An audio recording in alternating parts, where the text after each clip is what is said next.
esa-esaan, saling bersatu seia sekata, maleo-leosan, saling mengasihi dan menyayangi, magenang-genangan, saling mengingat, malinga-lingaan, saling mendengar, masawa-sawangan, saling menolong, dan matombo-tombolan, saling menopang.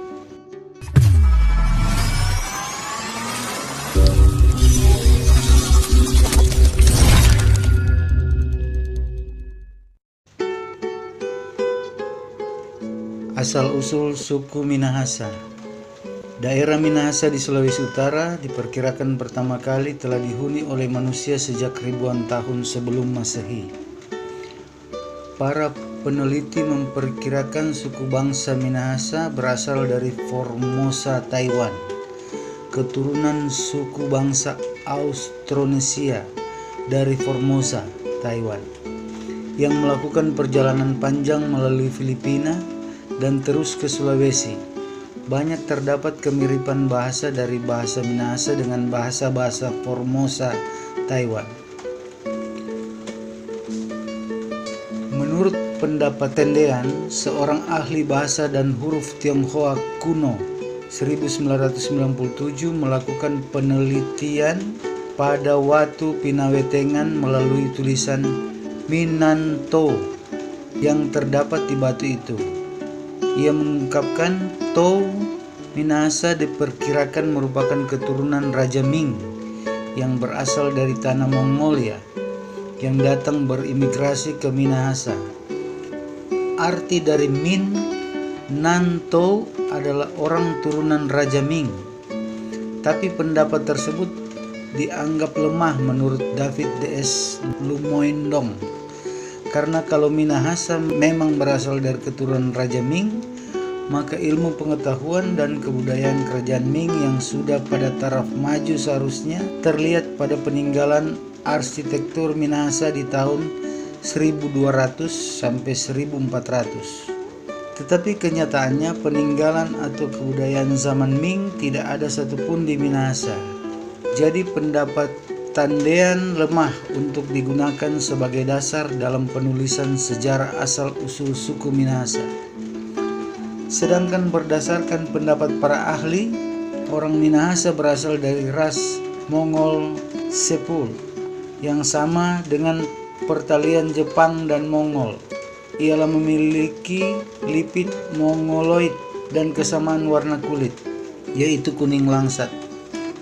Persamaan dengan Mongol dalam sistem kepercayaan dapat dilihat pada agama asli Minahasa, Shamanisme, sama seperti Mongol, dan juga dipimpin oleh walian, semacam pendeta atau pemimpin agama yang langsung dimasuki oleh opo. Agama Shamanisme ini memang dipegang teguh secara turun-temurun oleh suku Mongol, dan terlihat juga kemiripan dengan agama asli suku Dayak di Kalimantan dan Korea. Berdasarkan pendapat para ahli diantaranya A.L.C. Baekman dan M.B. van der Cek, yaitu berasal dari ras Mongol Cheploi yang sama dengan pertalian Jepang dan Mongol, ialah memiliki lipid Mongolia. Memang bangsa Mongol terkenal dengan gaya hidup berperang dengan menguasai setengah dunia saat dipimpin oleh Genghis Khan, dan bangsa Mongol menyebar tidak terkecuali pergi ke Manado. Persamaan dengan Mongol dalam sistem kepercayaan dapat dilihat pada agama asli Minahasa, Shamanisme, sama seperti Mongol dan juga dipimpin oleh walian yang langsung dimasuki oleh opo. Agama Shamanisme ini memang dipegang teguh secara turun-temurun oleh suku Mongol. Ras Mongoloid tersebut diperkirakan berasal dari Formosa, Taiwan, namun memang orang Minahasa sudah tidak murni dari Mongol saja, namun sudah campuran Spanyol, Portugis, dan Belanda. Yang diketahui keturunan Yahudi, namun lebih dipengaruhi oleh Kristen. Sebenarnya asli suku Minahasa dari Mongol yang terkenal dengan kehebatan perang, dan Yahudi yang terkenal dengan kecerdasannya. Memang Belanda sebagian Yahudi yang masuk ke Indonesia hanya mendirikan satu tempat ibadah di Indonesia. Silakan lihat sinagog di Tondano.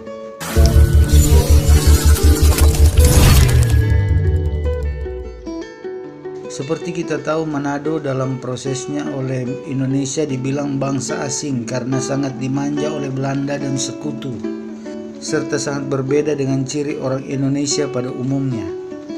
Suku Minahasa terbagi atas 9 subsuku, yaitu Babontehu, Bantik, Pasan Ratahan, Ponosakan, Tonsea, Tontemboan, Tolour, Tonsawang, dan Tombulu.